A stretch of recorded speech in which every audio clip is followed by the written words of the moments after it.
नवाब शाह से फखर न्यूज के district reporter Muhammad Azam بھٹی की रिपोर्ट के मुताबिक غلام नबी चना जॉइंट सेक्रेटरी थैलीसीमिया सीनियर की खصوصी गुफ्तगू मुलाहिजा फरमाई।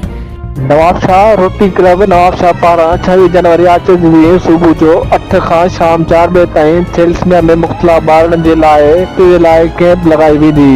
उन मौक़े ते जॉइंट सेक्रेटरी गुलाम नबी चना ऐं ॿियनि आम खे अपील कई आहे त वधि रत जो अचो ॾेई ॿारनि जूं हयातियूं बचायूं वञनि। कैमरा टीम सां गॾु मोहम्मद आज़म भट्टी, नवाब शाह। उन्हनि जी ज़िंदगी बचाइण जे लाइ वधि में वधि तव्हां पंहिंजो किरदारु अदा कयो, छाकाणि त हिकु थैली 3 इंसाननि जी ज़िंदगियुनि खे बचाईंदी।